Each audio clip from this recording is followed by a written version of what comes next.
چې دا رسول الله صلی الله علیه و آله وسلم یو سنت دی او زمونږ رسول الله مبارک فرمایلی دي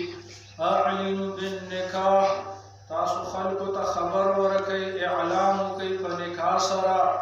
نو دا اعلان خبرتیا دا د مستحباتو نه ده او د حضور مبارک په سنتو کې ډېر لوی کمالات دي د رسول الله صلی الله علیه و آله وسلم سنت دا راه منهاج الى الجنت دا یو واضح لار ده چې انسان په جنت ته رسیږي څنګه چې اطیع الله دی داسې و اطیع الرسول څنګه چې د الله جل جلاله د هغې تابعداري وي په صورت د کتاب الله کې داسې د رسول الله صلی الله علیه و آله وسلم تابعداري وي په صورت د سنتو کې او د احادیثو مبارکو کې انسان په ډېر عظیم عظیم کمالاتو ته رسیږي خدا نه خواسته که یو کس داسې وي چې د رسول الله صلی الله علیه و آله وسلم د سنتو نه انکار کوي نعوذ بالله من ذلک که سنت متواتر وي بیا په هغې سره انسان کافر ګرځېږي که سنت ظني وي په هغې سره بیا انسان فاسق فاجر ګرځېږي که انکار نه کوي ترک العمل یو کس کوي سنت نه کوي نور په زړه کې مني نو هغه کس بیا هغه ته اجر او ثواب نه میلاویږي که د سنتو مؤکدونه هغه بلکل کوي نه نو علامه شامی رحمه الله فرمایي بیا مستحق د عقاب دی دته به سزا هم میلاویږي ځکه دا قصدن عمدن د رسول الله صلی الله علیه و آله وسلم سنت مؤکده پرېږدي نو دته به بیا په دې باندې د سزا هم میلاویږي سنت زواید کاغه دې ونه کړل نو تا ته سزا مزا پې نه میلاویږي خو انسان لوی مراتبو ته چې رسیږي دا په سنتو زوایدو او په مستحباتو باندې یو انسان چې په سنت مستحباتو باندې عمل کوي د ده به سنت مؤکده مضبوط وي که په سنت مؤکده باندې دا کلک عمل کوي واجبات په ده مضبوط وي او چې په واجباتو باندې عمل کوي نو فرائض به مضبوط وي علامه طحطاوي شامی رحمه الله ای ذکر کوي که مستحبات یو کس نه کوي نو د ده نه به بیا په سنتو کې نقصان راځي چې سنت یې پرېښودل بیا به په واجباتو کې به نقصان راځي که واجبات ترېنه راپاتې شو نو بیا به په فرایضو کې بیا نقصان راځي سنت د رسول الله مبارک دا ډېر عظیم دي دوستانو زمونږ رسول الله صلی الله علیه و آله وسلم فرمایي من ترک سنتي لا ینال شفاعتي چا چې زما سنت پرېښودل دته به زما شفاعت فایده نه ورکوي یعنې هغه لوی لوی درجات به دته نه میلاویږي من احیا سنتي فکأنما احیاني چا چې زما سنت راژوندي کړل گویا چې د زه راژوندی کړمه نو دا تشبیه بلیغ ده د کمال دپاره ده د بلاغت دپاره ده رسول الله صلی الله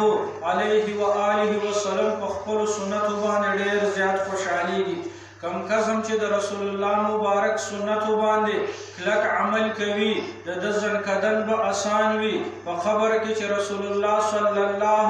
علیه و آله وسلم د هغې مخ مبارک ورته ښکاره کېږي دا به ډېر زیات خوشحاله وي د حضور مبارک مخ لیدل دا به د 14مې سپوږمۍ په پړق سره وي بیا چې په پل صراط باندې تېرېږي نو دا به د برق برېښنا شان په شان د ده به تېرېدل وي په محشر کې به دا د عرش معلا د سوري د لاندې به وي رسول الله صلی الله علیه و آله وسلم چې د حوض کوثر اوبه ورکوي الله دې زموږ ستاسو نصیب کړي او دغه اوبه په صف اول کې ځکه ډېر صفونه به جوړ وي بعضې کسان که لږ عمل وي کمزور عمل به وي وروسته به وي خو چې کم کسان په عمل کې مخکې وي اخلاص عمل تقوا کې د رسول الله صلی الله علیه و آله وسلم په سنتو کې دا مخکې وي دا به حضور مبارک صلی الله علیه و آله وسلم هغه ته به نږدې وي په اول صف کې قریبا نږدې به وي او رسول الله صلی الله علیه و آله وسلم به ورته په خپلو لاسو مبارکو باندې اوبه به ورته ورکوي. الله دې زموږ ستاسو ټولو نصیب کړي. حضور مبارک صلی الله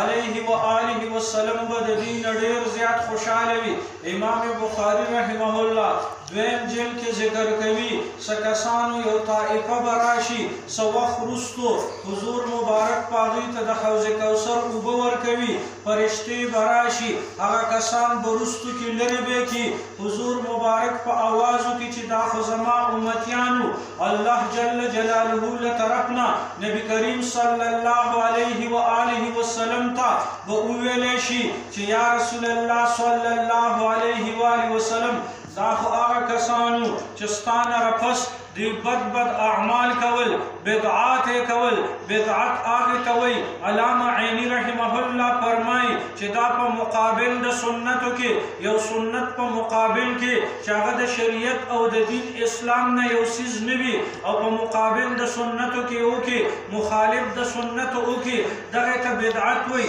یا بدعات هغه ته وایي چې د هغې اصل په خیر القرون کې نه وي. یا بدعات هغه ته وایي چې په قرآن او په احادیثو مبارکو کې د هغې اصل موجود نه وي. دغه ته بدعت وایي. نو بدعتیان هغه به د رسول الله صلی الله علیه و آله وسلم د حوض کوثر اوبونه د دې نه ربدا محجور وي لرې به وي محروم به وي دوی ته به نه میلاویږي. او چې کوم په د رسول الله مبارک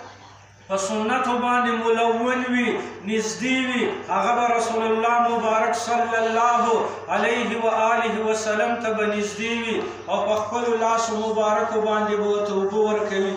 صاحب د مشکات هغې د معاذ رضی الله عنه چې دا یو عظیم صحابي و مجتهد و قاضي و د یمن هلته کې به یې فیصلې کولې. رسول الله صلی الله علیه و آله وسلم دا به یمن ته رالیږلو او حضور مبارک صلی الله علیه و آله وسلم به دې ته فرمایل په شریعت باندې به تاسو مسلې خلکو ته به واقعات او د خلکو چې کوم فصول منازعات راځي جنگ جګړې راځي په قرآن او په احادیثو مبارکو باندې به ورته حل کوئ. یو ځل یې ترېنه تپوس هم وکړلو امتحان یې ترېنه اخیستلو. نن سبا چې علماء کرام د طلباو نه امتحان اخلي د دې اصل ثابت دی ځکه حضور د معاذ صاحب نه تپوس کوي بما تقضي یا معاذو ته به په څه باندې فیصله کې ای معاذ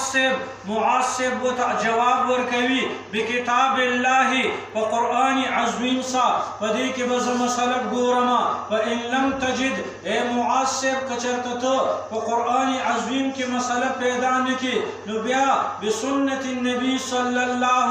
علیه و آله وسلم معاذ صاحب ورته فرمایي چې زه به بیا په سنت د رسول الله مبارک سره فیصله کوم. ظاهرا اعتراض واردېږي اليوم اکملت لکم دینکم چې قرآن خو برابر دی مکمل دی دین مکمل دی. الله جل جلاله اعلان کړی دی دین مکمل دی هر څه په قرآن عظیم کې موجود راغلی دي. نو څنګه یو مسله به په کتاب الله کې نه پیدا کیږي؟ د دې نه جواب دا دی چې قرآن عظیم کې اصول ذکر دي کلیات ذکر دي صراحتونه دا په احادیث مبارکو کې دي. اليوم اکملت لکم دینکم دا په اعتبار د اصول سره په اعتبار د کلیات سره په اعتبار د قواعد سره. نور سنت هم چې دي د رسول الله مبارک سنت احادیث مبارک دا د قرآن عظیم تفسیر دی د قرآن عظیم تفسیر دی. همدا وجه د امام کوثري رحمه الله محق التقول کې فرمایي د حضور چې څومره احادیث مبارک دي دا د قرآن عظیم تفسیر دی او د هغې دپاره تفسیر راغلی دی. خو بعضې اوقاتو کې صراحت موجود نه وي هغه د مجتهد کار دی چې مجتهد به د قرآن او د سنتو نه مسائل به راوباسي. نو معاذ صاحب ورته وویلې خو په قرآن کې تصریح ملاو نشي نو بیا به بسنت النبي صلی الله علیه وسلم یا رسول الله صلی الله علیه وسلم ستا په سنتو باندې به زه فیصله وکړم که په هغې کې بیا نه موځې معاذ صاحب ورته وفرمیل اجتهد بالرای زه به بیا خپل کوشش به کوم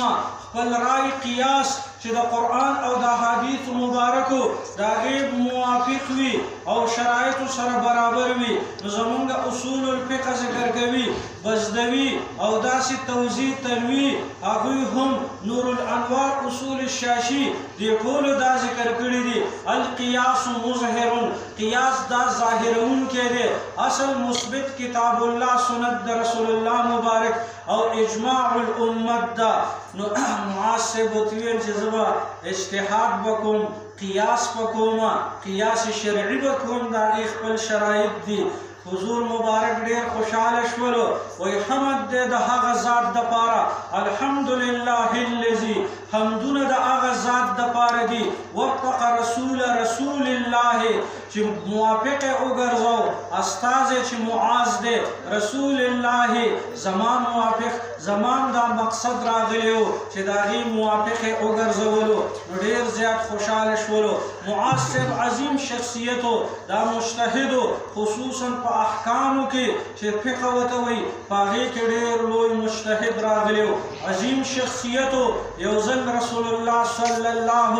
علیه و آله وسلم نه رخصتېدلو حضور مبارک ورته وصیت کوي وصیت هغه کلام مؤکد ته وایي چې د هغې بیا وروسته نسخه موجودېږي نه کم کس چې وفات کېږي نو مستحبه دا ده چې خپلو بچو ته وصیتونه وکړي خپلو وروڼو ته د کور مشر وي کشرانو ته وصیتونه وکړي د شریعت موافق په اول وختونو کې وصیت دا د فرایضو نه خو چې کله آیات المیراث نازل شولو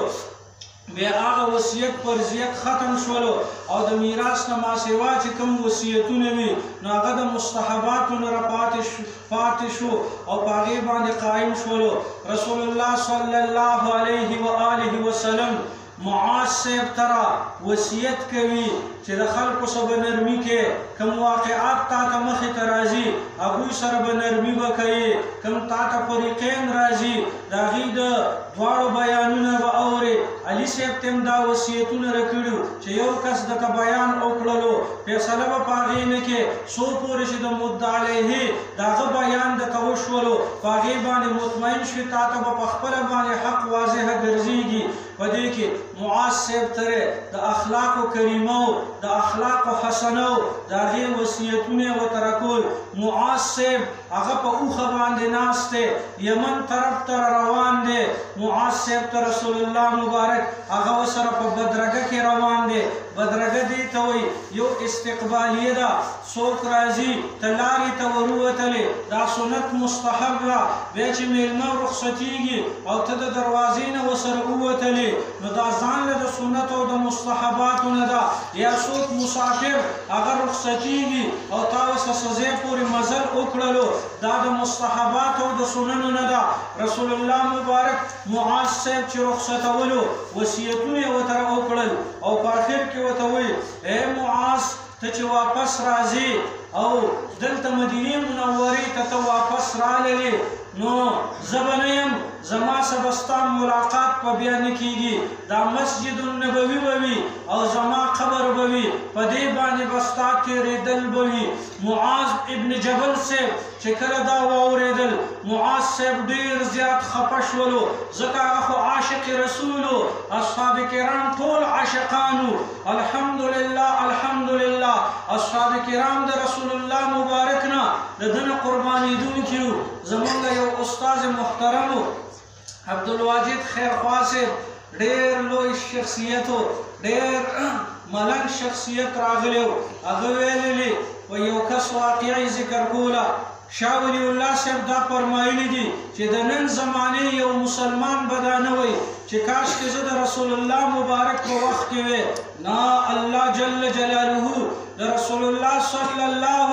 علیه و آله وسلم لا کم اصحاب کرام منتخب کړي دي دفاع د اصحاب کرامو د واجباتو نه ده ټول اصحاب کرام دا د رسول الله صلی الله علیه و آله وسلم د هغه عاشقانو د حضور مبارک نه قربانېدونکي وو هغوی به هېڅ نه تسلیمول د دې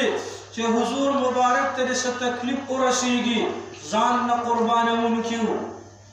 خبیب صاحب واقعہ امام بخاری رحمه الله نقل کړی دا، امام ابو داود رحمه الله نقل کړی دا، ډېر حد تواتر معنوي ته رسیدلی دا،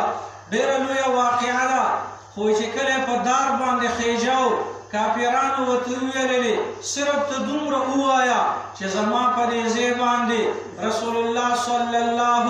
علیه وسلم وی دا بخوا، صرف دومره ووایه مونږ د ناغم نه غواړو په کفاله کې او په ضمانت کې مونږ تا پرېږدو،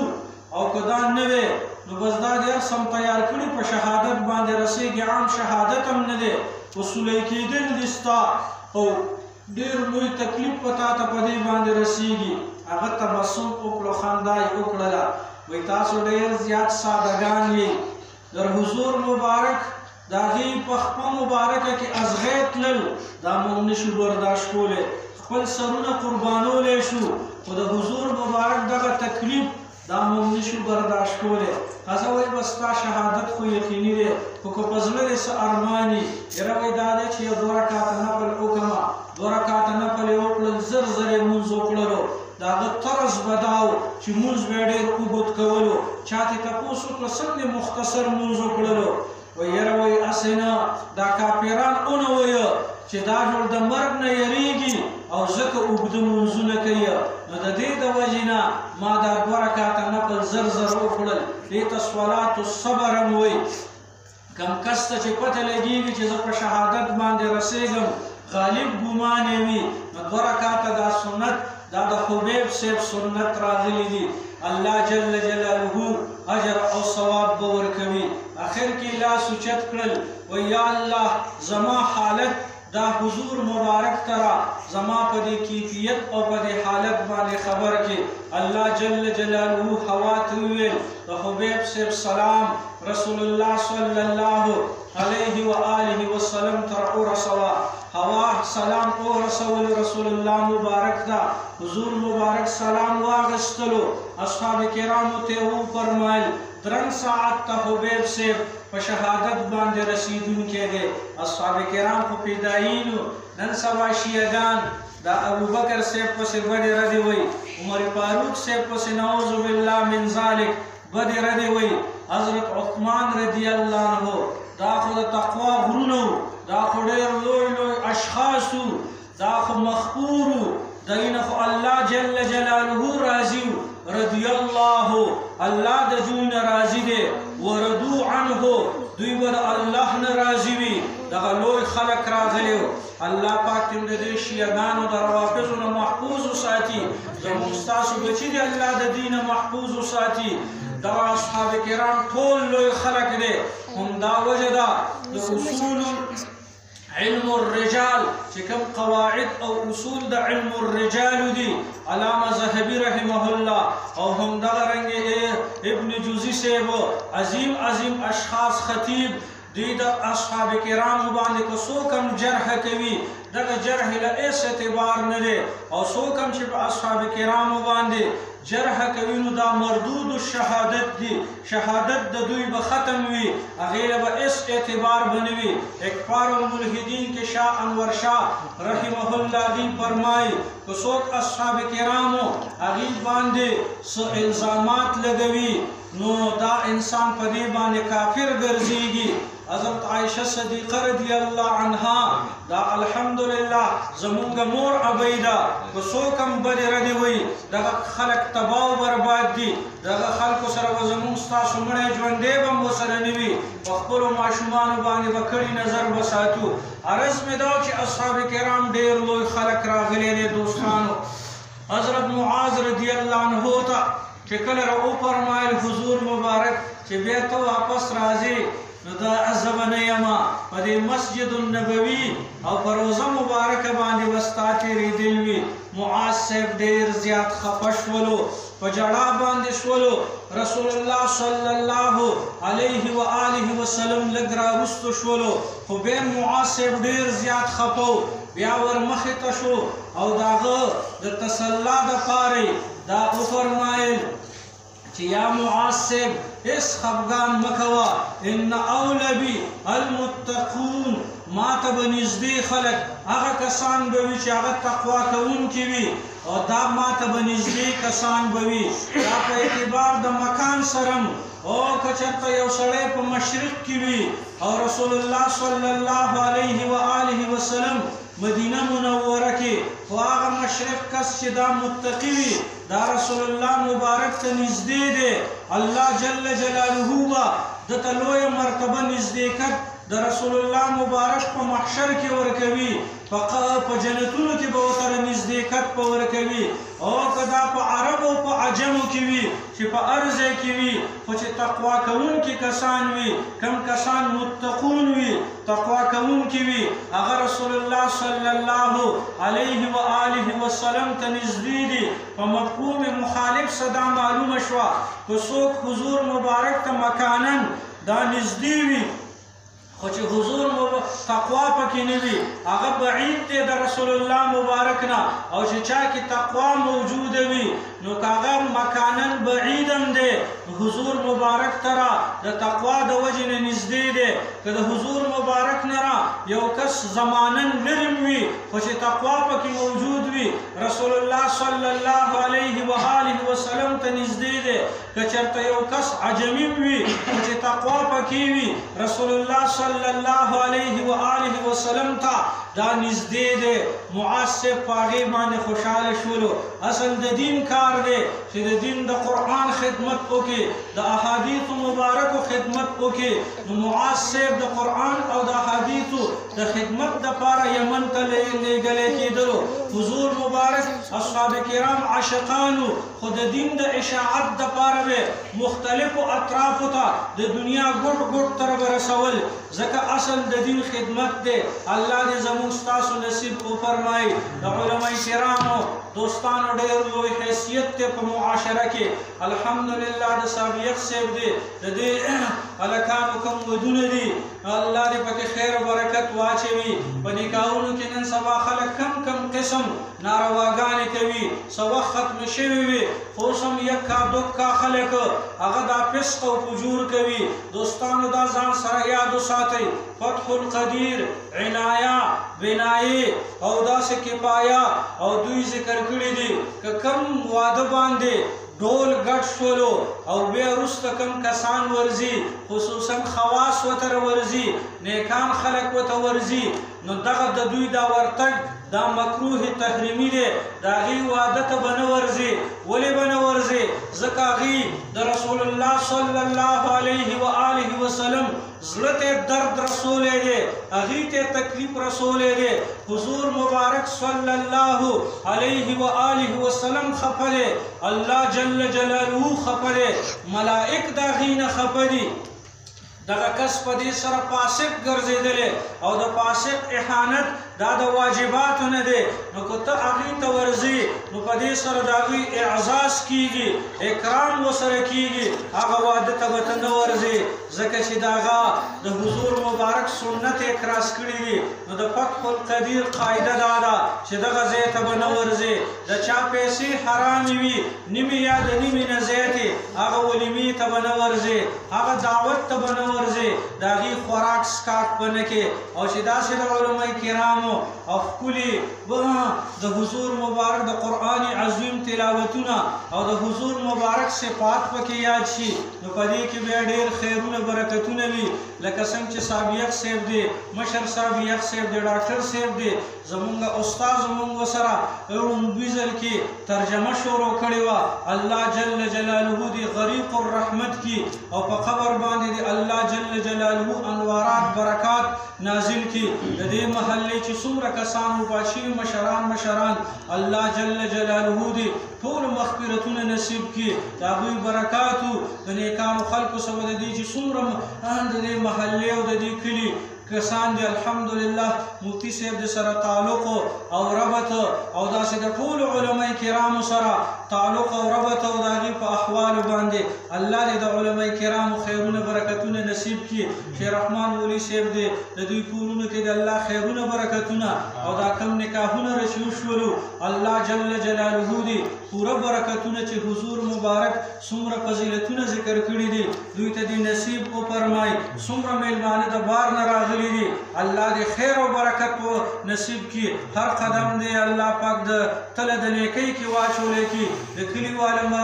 مرګرو دوستانو شرکت وکړلو یا بار څومره کسان په خدمتونو کې شریک دي الله دې ټول مبارک وګرځولې کې او د دنیا آخرت خوشاله دې زموږ تاسو د ټول نصیب کې او کم فتنې فسادونه وي الله دې داغینه محفوظ او مامون وساتي واخر دعوانا الحمد لله.